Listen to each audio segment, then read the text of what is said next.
حاضرین محترم، میں نے جو آپ کے سامنے قرآن مجید فرقان حمید کی ایک آیہ مبارکہ تلاوت کی، اس میں اللہ تبارک و تعالی نے اپنے حبیب کریم صلی اللہ تعالی علیہ وآلہ وسلم کی شان رحیمی کو بیان فرمایا۔ یہ ذہن میں رہے، جیسے کریم آقا صلی اللہ علیہ وآلہ وسلم پر نبوت ختم ہے نا، اسی طرح کر کے حضور پر شان ساری ختم ہو گئی، ساری شانیں رب نے حضور کو عطا فرما دی۔ جیسے آقا صلی اللہ علیہ وآلہ وسلم خاتم النبیین ہیں، اسی طرح کر کے آقا علیہ السلام جامع الشؤون ہیں، یعنی ساری شانوں کے جامع بن کے حضور تشریف لائے۔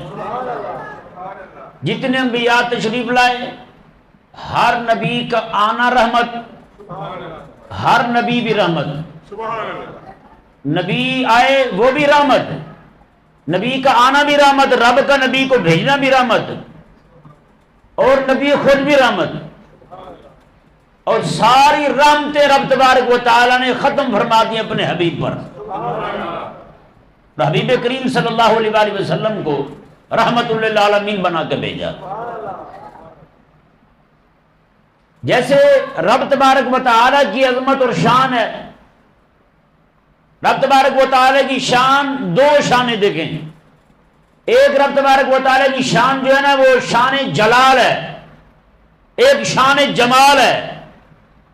شان جلال رب کی رحمت کا مظہر، رب کی رحمت کا اظہار ہوتا ہے شان جمال سے، اور شان جلال جو ہے اس سے رب تبارک و تعالیٰ کے غضب کا اظہار ہوتا ہے۔ لیکن ایک طرف رب کی رحمت ہے، دوسری طرف رب تبارک و تعالیٰ کا غضب ہے۔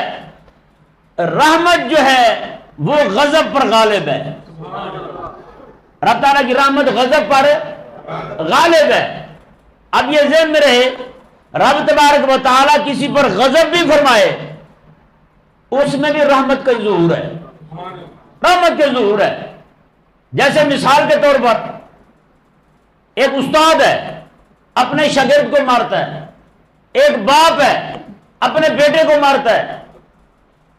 ان کی مار، ان کا یہ غصہ، ان کا یہ جلال حقیقت کے اندر اس بچے کے اندر پائے جانے والے عیب کو دور کرنا ہے، اور یہی رحمت ہے۔ یہ کیا ہے؟ رحمت ہے۔ ماؤں سے بڑھ کر، باپ سے بڑھ کر پیار کرنے والی، محبت کرنے والی ذات اللہ تبارک و تعالیٰ کی ہے۔ تو رب تبارک و تعالیٰ جو ہے وہ اگر کسی پر غضب بھی فرمائے، کسی پر عتاب بھی فرمائے، تو حقیقت کے اندر دیکھا جائے تو خالق اور مالک جو ہے اس بندے کو جس راہ پر وہ چل رہا ہے، گناہوں والی راہ پر، وہاں سے موڑ کے اسے نیکیوں والے راہ پہ لانا چاہتا ہے۔ تو رب تبارک و تعالیٰ کا غضب بھی حقیقت کے اندر رحمت کا اظہار ہی ہے۔ حبیب کریم علیہ السلام کو دیکھ لیں، آقا علیہ السلام کی رحمت جو ہے، اور کیسی رحمت ہے حضور کی۔ آقا علیہ السلام خود ارشاد فرماتے ہیں، آپ فرماتے ہیں سارے نبی تشریف لائے ہیں، آیا میں بھی ہوں، آیا میں بھی ہوں، لیکن آقا علیہ السلام فرماتے ہیں آنا رحمت مہدات، میں وہ رب کی رحمت ہوں جو رب نے تحفہ عطا فرمایا اپنے بندوں کو۔ میں تحفہ بن کے آیا ہوں رب کا، رب کے بندوں کی طرف۔ اب آقا علیہ السلام کا جلال بھی دیکھیں، حضور کا جمال بھی دیکھیں۔ آقا علیہ السلام جلال میں آئے تو بھی رحمت کا اظہار ہوتا ہے، تو بھی رحمت کا اظہار ہوتا ہے۔ تو آقا علیہ السلام کے صحابی ہیں جی، جن سے ایک معاملہ ہو گیا شراب پینے والا، آقا علیہ السلام نے انہیں سزا دی، دوسری بار پھر معاملہ ہو گیا، حضور نے پھر سزا دی، تیسری بار پھر ہو گیا۔ کئی لوگ انہیں برا کہنے لگے، بڑا خراب بندہ ہے، یہ ہے وہ ہے۔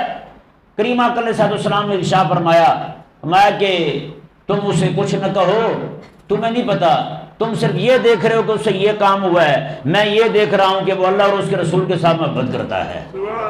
دیکھیں یہاں پہ غضب کا اظہار بھی ہے اور ساتھ ساتھ رحمت کا اظہار بھی ہے۔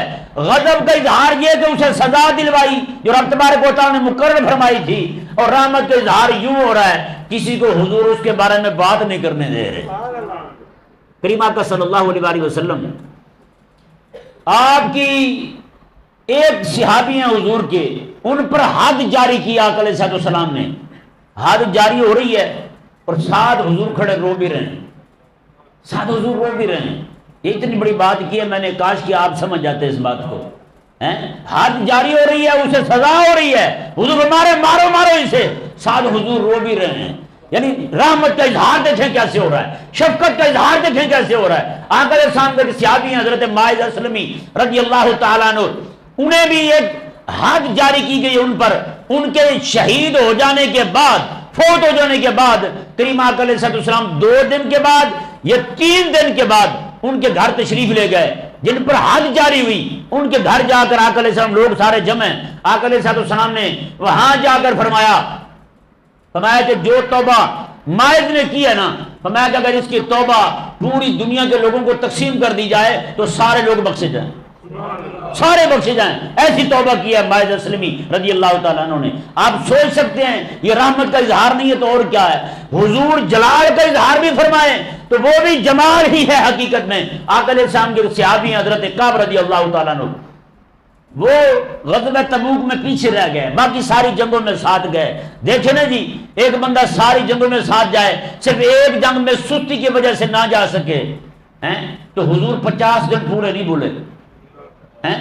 تو آج جو بندہ زندگی ساری دین کے لیے کھڑا ہی نہیں ہوا، اس کی ٹانگوں میں پانی نہیں ہے دین کے لیے کھڑا ہو سکے، وہ کس منہ سے باتیں کرتا ہے جی میں بھی عاشق ہوں حضور آپ کا؟ کس منہ سے پڑھتا ہے کہ یا رسول اللہ میرے گھر میں بھی چراغاں ہو جائے؟ کس منہ سے ایسی باتیں کرتے ہیں؟ پھر اس کا اظہار کس چیز کا بتائیں بھائی؟ اگر حضور کے دین کے لیے نہیں کھڑے ہونا، حضور کی ناموس کے لیے بھی نہیں کھڑے ہونا، حضور کے ختم نبوت کے لیے بھی نہیں کھڑے ہونا، ہماری جیب سے کبھی حضور کی ناموس کے لیے، حضور کے ختم نبوت کے لیے 1 روپیہ نہ نکلا ہو یار، اور دعوے بڑے بڑے عاشق رسول ہونے کے، صرف داڑھی رکھ لینے سے، نمازیں 4 پڑھ لینے سے حق ادا نہیں ہوتا.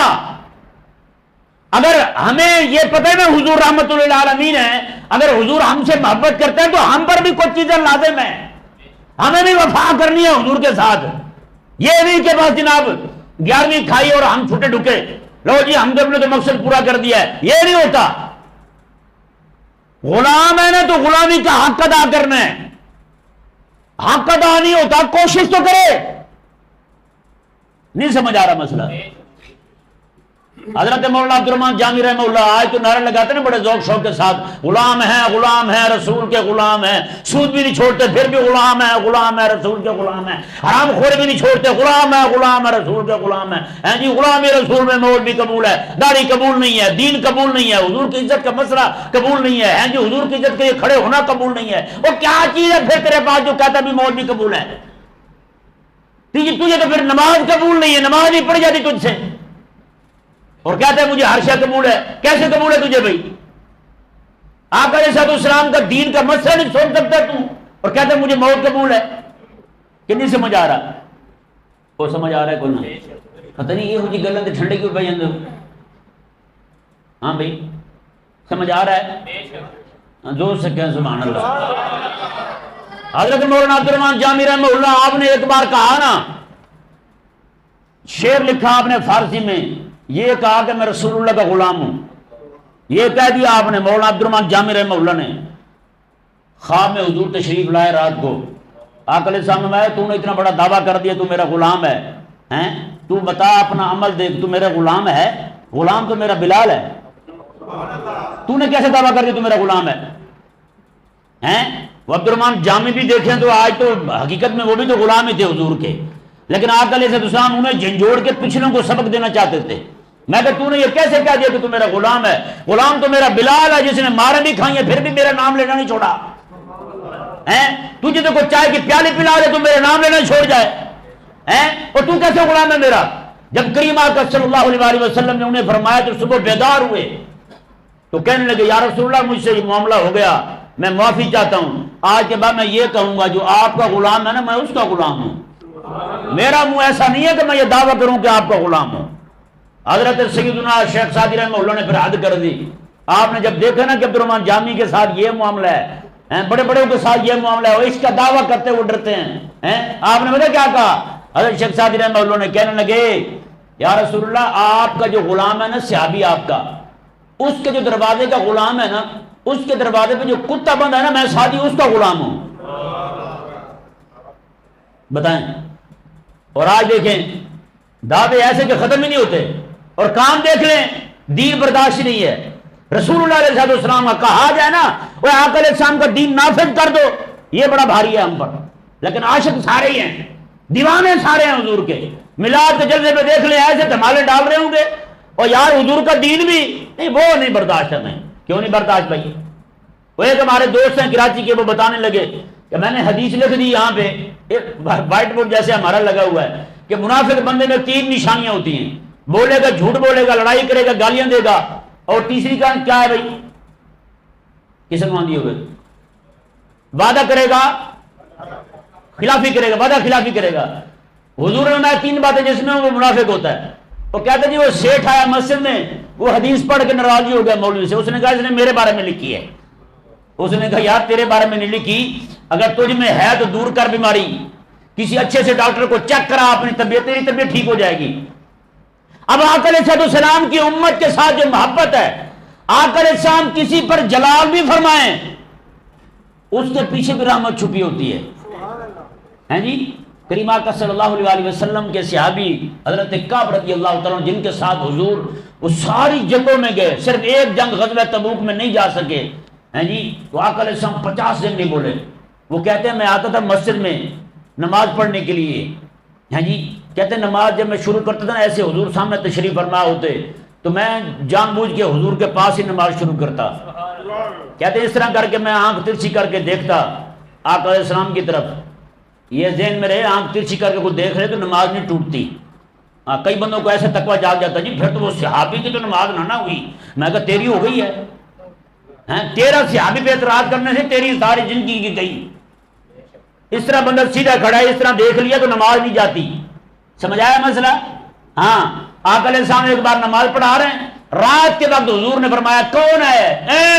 بڑا حملے کا خطرہ تھا. حضور نے فرمایا کون ہے جو جا کر پہرا دے آج؟ ایک صحابی کو پہرا کہاں دینا ہے؟ این دشمنوں کے جہاں سے آنے کا خطرہ تھا، وہیں پر پہاڑ کی چوٹی پر پہرا دینا تھا، اور درمیان میں سارے درخت تھے. حضور صبح کی نماز پڑھا رہے ہیں، روشنی ہو چکی تھی. آقا علیہ السلام فرماتے ہیں حضور ایسے دیکھ رہے ہیں نماز کے دوران درختوں میں جو ہے نا جگہ نہیں ہوتی ہے، اس طرح درجیں ہوتی ہیں، درختوں کے بیچ میں گیپ ہوتا ہے. آقا علیہ السلام وہاں سے دیکھ رہے ہیں کوئی میرا غلام ابھی تک آیا نہیں جو رات کو ہم پر پہرا دے رہا تھا. بتائیں یار جو حضور کے لیے پہرا دے، حضور پھر ایسے نماز میں کھڑے ہو کے حضور کو امتی کا خیال ہے. کام تو کرے بندہ حضور کے لیے، پھر زندگی ساری جناب کبھی حضور کے لیے ایک بات ہی نہ سنی اور بندے نے تو اسے بھی دعویٰ میں بھی عاشق رسول ہوں. نہ یار یہ دعویٰ اچھا نہیں لگتا تیرے منہ پہ. کریم آقا صلی اللہ علیہ وسلم جس حضور کے صحابی فرماتے ہیں آقا علیہ السلام نماز میں نماز پڑھتا جان بوجھ کے حضور کے سامنے، حضور ایسے تشریف فرما ہوتے سامنے، میں جا کر نماز شروع کر دیتا. کہتے نماز میں کھڑے کھڑے آنکھ اس طرح کر کے میں حضور کا دیدار کرتا رہتا. حضور ناراض ہیں ظاہری طور پر، کہتے ہیں لیکن جب میں آنکھیں نیچے کرتا نا حضور میری طرف دیکھتے، جب میں آنکھ اوپر اٹھاتا حضور کی طرف تو آقا علیہ السلام اپنا چہرہ مبارک دوسری جانب کر لیتے. کہتے ہیں نماز میں بھی دیکھیں جلال بھی ہے اور جمال کا اظہار کیسا ہے. جی اللہ اکبر کبیرہ، جلال بھی ہے اور جمال بھی، دونوں اکٹھے. کریم آقا صلی اللہ علیہ وسلم نے ارشاد فرمایا اب دیکھو یار امتی ہو نا پھر اپنے نبی سے وفا بھی کرو. میں ایک حدیث پاک آپ کو سنانے لگا ہوں. باپ سے بڑا نہ، باپ سے بڑا، باپ سے بھی آگے حضور کا ذکر ہو، حضور کی یاد ہو، آقا علیہ السلام کی ذات ہو، ماں باپ رشتہ دار تعلق والے لیڈر پارٹی تحریکیں سارا کچھ پیچھے ہوں، سب سے پہلے حضور ہوں. یہ حدیث میں آپ کو سنانے لگا ہوں کہ آقا علیہ السلام کو امت کے ساتھ خیر خائی کتنی ہے. یہ حدیث بات دیتے ہیں. کریم آقا صلی اللہ علیہ وسلم ارشاد فرماتے ہیں قیامت کا دن ہوگا. کون سا دن ہوگا؟ قیامت کا دن ہوگا. حضور ارشاد فرماتے ہیں کہ اس وقت سارے نبی سارے انبیاء سونے کے ممبروں پر بیٹھے ہوں گے. زور سے کہیں سونے کے ممبروں پر بیٹھے ہوں گے سارے نبی. حضور فرماتے ہیں میری کرسی خالی ہوگی، میں نہیں بیٹھوں گا اس پر، میں اس پر نہیں بیٹھوں گا، میں اس پر جلوہ گر نہیں ہوں گا. رب تبارک و تعالی فرمائے گا کہ حبیب تو بھی بیٹھ جا، ممبر پر تشریف فرما ہو، کرسی پر بیٹھ جا. آقا علیہ السلام فرماتے ہیں میں کہوں گا مولا پہلے میرے جو امتی جہنم گئے ہیں ان کی لسٹیں مجھے دی جائیں. جو جہنم گئے نا میرے امتی، ان کی لسٹیں مجھے دی جائیں۔ آقا علیہ السلام فرماتے میں تب تک نہیں بیٹھوں گا منبر پر جب تک کہ میری امت کے لوگ جو جہنم جا چکے ہوں گے ان سب کو جہنم سے نکلوا نہ لوں میں۔ بتائیں یار، بتائیں پھر وفا کرنے والی ذات جس کے ساتھ وفا کی جائے وہ کون ہے؟ ماں باپ ہیں یا حضور ہیں؟ ہیں جی، رشتہ دار ہیں یا حضور ہیں؟ اولاد ہے یا حضور ہیں؟ کاروبار ہے یا حضور ہیں؟ بتائیں جی، لیڈر ہے، رہنما ہے، پارٹی ہے، تحریک ہے یا حضور ہیں؟ تو پھر کریم آقا علیہ السلام ارشاد فرماتے ہیں پھر مجھے فرشتے جتنے میرے غلام جہنم جا چکے ہوں گے سب کی لسٹیں فہرستیں آ کر دیں گے، یا رسول اللہ آپ کو یہ غلام جہنم میں پکڑے ہوئے ہیں۔ آقا علیہ السلام فرماتے ہیں میں سب کو جہنم سے نکلوا کے، سب کو جہنم سے نکلوا کے پھر میں رب تبارک و تعالیٰ کی طرف سے عطا کردہ ممبر پر جلوہ کروں گا، ہیں جی۔ اور اس وقت کریم آقا علیہ السلام ارشاد فرماتے ہیں ابھی حساب شروع نہیں ہوا ہوگا، اس وقت جو ہے آقا علیہ السلام فرماتے ہیں کہ میں اپنا سر سجدے میں رکھ دوں گا۔ ایک روایت میں تو یہ ہے کہ امامہ اتار دوں گا، میں قیامت والے دن سر سجدے میں رکھ دوں گا۔ رب تبارک و تعالیٰ اپنے حبیب کریم علیہ السلام کو فرمائے گا ارفع راسک، محبوب پیارے اپنا سر تو اٹھا، سر تو اٹھا اور مانگ تجھے دیا جائے گا، وشفا تو شفا، جس کو کہے گا اسے بخش دیا جائے گا۔ آقا علیہ السلام فرماتے ہیں میں سر اٹھاؤں گا زمین سے، اٹھا کر یہ دعا کروں گا مولا اللہم عجل الحساب، بس مولا حساب جلدی شروع فرما دے، حساب جلدی شروع ہو جائے، میری امت پریشانی میں ہے، میری امت دکھ میں ہے، میری امت تکلیف میں مبتلا ہے۔ اور حضور فرماتے ہیں جب تک میرے سارے امتی جہنم سے نکل کے جنت نہ چلے جائیں میں بھی جنت جانے کی حامی نہیں بھروں گا، میں بھی باہر ہی کھڑا رہوں گا، کہوں گا یا اللہ پہلے میرے امتی سارے جہنم سے باہر آ جائیں پھر جنت جاؤں۔ آپ سوچ سکتے ہیں یار اتنا خیر خواہ حبیب ہو، اتنا رحیم حبیب ہو، اتنا شفیق حبیب ہو، اور پھر اللہ تبارک و تعالیٰ کی رحمت کے مظہر اتم حضور بن کے آئے ہیں۔ پھر میرے آقا علیہ السلام کی رحمت کے مظہر اتم کوئی پوری دنیا میں کوئی بن کے آیا تو ابو بکر صدیق بن کے آیا ہے، ابو بکر صدیق بن کے آئے ہیں۔ اللہ تعالیٰ قرآن میں فرمایا اپنے لیے غفور الرحیم، رب رحیم ہے، حبیب کے بارے میں رب فرمائے رؤوف الرحیم، محبوب رؤوف بھی ہے رحیم بھی ہے۔ اور میرے آقا علیہ السلام ابو بکر صدیق کے لیے پتہ کیا فرمائیں؟ فرمایا کہ ارأف بامتی ارحم بامتی ارحم امتی بامتی ابو بکر، میں میری امت میں سب سے بڑا کو رحم دل ہے تو ابو بکر صدیق ہے۔ بتائیں اب جیسے حضرت ابو بکر صدیق گھر سے نکلتے پتہ چل جاتا مدینے کے بچوں کو کہ حضرت ابو بکر صدیق نکل کے مسجد سے اپنے گھر سے نکل کے مسجد جا رہے ہیں تو سینکڑوں بچے حضرت ابو بکر صدیق کے پیچھے چل جاتے ہیں جی۔ کوئی آپ کے کپڑے پکڑ لیتا، خود جیب میں ہاتھ ڈال دیتے، جو بھی شے ہوتی نکال لیتے۔ آج آپ ذرا ہاتھ لگا کے دکھائیں شہباز شریف کی جیب کو، ہیں لگا کے دکھائیں عمران خان کی جیب کو ہاتھ، آپ کو پتہ چلے گا۔ اٹھا کے نہ باہر پھینکیں گے تو طبیعت صاف ہو جائے گی، ہاں جی لگانے دیں گے ہاتھ۔ لیکن قربان جائیں نبی کا غلام وہ ہے ابو بکر، ہاں جی حضرت ابو بکر صدیق رضی اللہ عنہ۔ سینکڑوں بچے آپ کے آگے پیچھے ہوتے ہیں، کئیوں کے سر پہ آپ نے ہاتھ رکھے ہوتے ہیں، کئی آپ کو چمٹے ہوتے ہیں، آپ کو کپڑے کھینچ رہے ہوتے ہیں، کوئی آپ کو یا ابتا کہتا ہے، کوئی یا امتا کہتا ہے، یا اماں کہتا ہے، او میرے چچا او میرے ابا، آپ کو ابا جی کہتے ہیں بچے، ہاں جی۔ آج کوئی ہے تیار، ایسا کوئی ہے رحم دل آپ کا حکمران جس کو ابا جی کہا جائے؟ اور یہ ذہن میرے حکمران اپنی رعایا کے لیے ابا ہی ہوتا ہے۔ یہ الگ بات ہے کہ ہمارے حکمران جو ہے وہ ظالم نکلے ہیں، انہوں نے کسی کو کوئی معافی نہیں دی، قوم کے منہ تک سے نوالا تک چھین لیا ہے، قوم بیچاری پریشان ہے، لیکن خدا ہی سمجھ دے ہمیں، ہے یا نہیں؟ یہ تو بڑے ایسا بول دے ہو تسی، تھوڑی مہربانی ذرا بولے کرو، کچھ نہیں ہوتا ہیں۔ کریم آقا صلی اللہ علیہ وسلم کے یہ غلام حضرت ابو بکر صدیق رضی اللہ تعالیٰ عنہ، ہاں جی آپ خلیفہ وقت ہیں، آپ جا رہے ہیں گلی میں، ایک بچہ جو ہے نا گھر کہہ رہا ہے اپنی ماں کو، بچی کہہ رہی ہے اپنی ماں کو اماں پہلے تو ابو بکر ہماری بکریاں دہہ دیتے تھے، دودھ نکالتے تھے، اب تو وہ خلیفہ بن گئے ہیں، دودھ کون نکالے گا ہمارا؟ حضرت ابو بکر صدیق کے کان میں آواز پڑ گئی، فرمایا جو پہلے ابو بکر تھا آج بھی ابو بکر وہی ہے، آپ بھی ابھی وہی کام کرے گا۔ اللہ اکبر۔ حضرت سیدنا عمر رضی اللہ تعالیٰ عنہ کے دور کے اندر آپ ایک نبینا بندہ جنگل میں رہتا ہے، شہر سے باہر دیہات میں رہتا ہے۔ حضرت عمر رضی اللہ تعالیٰ عنہ خلیفہ بننے کے بعد گئے، حلوہ بنا کے لے گئے، لکڑی کی چمچی بنائی اس طرح کر کے اس کے منہ میں دیا، وہ رونے لگا۔ بوڑھا نبی نہ رونے لگا. حضرت عمر نے فرمایا کہ تجھے کیا ہوا, کیوں رو رہا ہے؟ اس نے کہا لگتا ہے آج ابو بکر صدیق دنیا سے چلا گیا ہے. اس نے کہا تجھے کیسے پتا چلا؟ اس نے کہا پتہ ایسے چلا ہے کہ جب بھی ابو بکر صدیق روز حلوہ دینے آتا تھا نا, مجھے پہلے اپنے منہ میں رکھ کے نا چیک کرتا تھا گرم تو نہیں ہے. تو نے چمچ میں رکھ کے میرے منہ میں دیا, مجھے پتہ چل گیا ہے آج ابو بکر جو ہے نا دنیا سے روانہ ہو گیا ہے.